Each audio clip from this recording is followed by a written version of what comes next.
اور لڑائیاں ہو جاتی تھی کہ پہلی ٹکٹ میں کٹنی. ہم بھی انہی میں شامل تھے.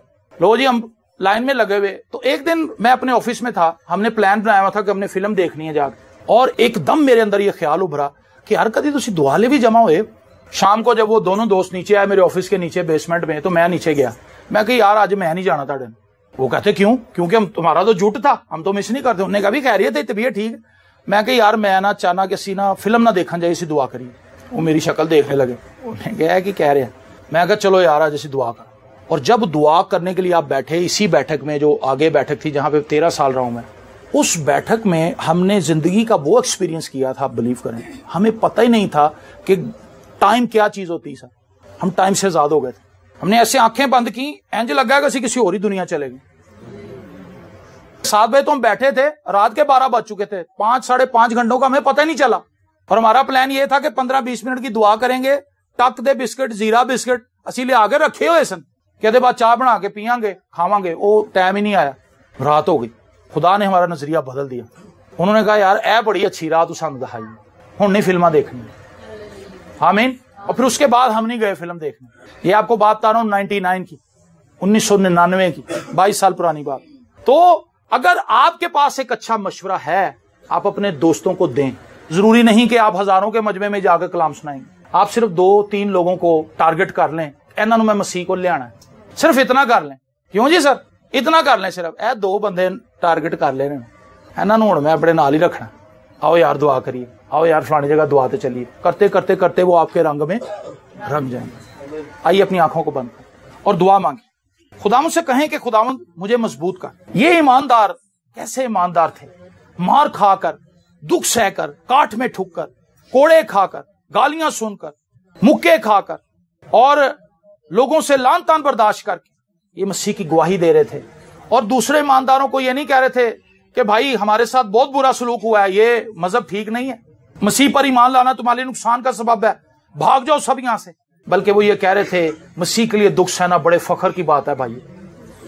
ہم نے مسیح کے لیے مار کھائی ہے. یہ دیکھو یہ زخم, یہ دیکھو یہ کوڑوں کی لاشیں, یہ تکلیفیں, یہ اذیتیں ہم نے مسیح کے لیے برداشت کی ہیں. اور جب پولوس کے جسم کے اوپر انہوں نے زخم دیکھے ہوں گے, انہوں نے خدا کی کتنی تعریف کی ہوگی. خدا ہم تیرے شکر گزار ہیں کہ ہمارے بھائی کو تو نے استعمال کیا کہ وہ ان لوگوں میں جا کر تیری گواہی دے جن لوگوں نے اس کی گواہی کو قبول نہیں کیا, بلکہ اس کو مارا ہے. اور اس حد تک مارا ہے کہ وہ اپنی طرف سے زندگی سے مار چکے تھے, ختم کر چکے تھے اس کی زندگی. ہاللیلویہ. اے خداوند میں اپنے لیے دعا کرتا ہوں, مجھے دوسروں کو مضبوط کرنے کے لیے استعمال کر. میں خداوند کلیسیا کی بیٹیوں کے لیے اور کلیسیا کے بیٹوں کے لیے, بچوں کے لیے, بزرگوں کے لیے, بہنوں بھائیوں کے لیے تجھ سے دعا کرتا ہوں. ہم ایک دوسرے کو مضبوط کریں, ہمارا ایک دوسرے کے پاس جانا ایمان میں مضبوطی لانے کا سبب بنے. ہم ایک دوسرے کے ساتھ مل کر دعا کریں, ہم اپنی ٹینشنز شیئر کریں, اور ان کے لیے صرف ایک ہی حل ہمارے پاس ہے کہ ہم اس کے لیے دعا کریں, اپنے آسمانی باپ سے مدد مانگیں. اور جب ہم اس سے مدد مانگیں گے وہ ہمیں برکت دے گا, وہ ہمیں برکت دے گا. ہاللیلویہ. خداوند ہم پولوس کی ساری زمینی خدمت کے لیے شکر گزار ہیں, اور ان تمام ایمانداروں کی خدمت کے لیے, ان کی اس محبت کے لیے, ان کی اس گواہی کے لیے تیرے شکر گزار ہیں جس کے وسیلہ سے خدا دنیا میں انجیل کی منادی ہو سکی, انجیل پھیل گئی. ہم ان کی قربانیوں کے لیے تیری شکر گزاری کرتے ہیں. خدا ہم توفیق دے, ہمیں توفیق عنایت کر کہ ہم بھی تیرے کلام کی گواہی دلیری کے ساتھ دیں. اور خداوند ہم ایک دوسرے کو مضبوط کریں, ہم ایک دوسرے کے لیے انسلٹ کا سبب نہ ہوں, ہم ایک دوسرے کے لیے نقصان کا سبب نہ ہوں, ہم ایک دوسرے کے لیے پریشانی کا سبب نہ ہوں, دکھ کا باعث نہ ہوں, بلکہ ہم ایک دوسرے کے لیے فخر کا باعث ہوں. ہماری کسی بہن کے بارے میں اگر کوئی بتائے کہ فلانی بہن بڑی زبردست ہے, ایمان میں بڑی مضبوط ہے, اور اس کی باتوں سے ہم نے مسیح کو جانا ہے, ہم فلاں بھائی سے بہت خوش ہیں کیونکہ جب بھی وہ ہمیں ملتا ہے وہ ہمارے ایمان کو تر و تازہ کر دیتا ہے. خداوند اس کلیسیا کی یہ گواہی ہو. خداوند ہم تجھ سے منت کرتے ہیں, تجھ سے درخواست کرتے ہیں, ہم پر ترس کھا, ہم پر رحم کر, اور خدا ہمیں اپنی انجیل کی گواہی کے لیے استعمال کر, ہمیں مضبوط کر, تاکہ خداوند ہم ہر قسم کی مشکل تنگی میں سے نکل کر تیرے کلام کی گواہی دینے کے لیے مؤثر اور متحرک ہو جائیں. تیری ستائش کرتے ہیں یسوع کے زندہ, قادر, ابدی اور جلالی نام کے وسیلے سے, آمین.